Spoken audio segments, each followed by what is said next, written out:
Olha, gente. Agora, uma dica aí pros aplicativos de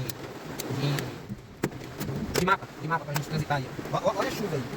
Olha a chuva, tá caindo granizo. Olha o barulho que tá batendo. Olha, tá caindo granizo. Granizo. Olha lá em cima do carro, não sei se dá pra ver, ó. Tá caindo granizo. Tá perigosíssimo. Uma dica aí, o alerta da Defesa Civil, do aplicativo. Olha. Perigosíssimo. Agora mesmo eu tô no ponto alto aqui, na descida da população do Mangueira. Mas olha, é perigoso, tem que ficar dentro do carro. Olha, granizo.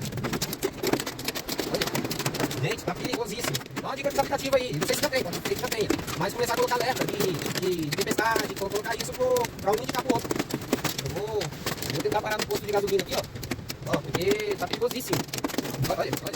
Todo mundo agora tá tentando se salvar aí, ó. Se salvar porque o negócio tá feio.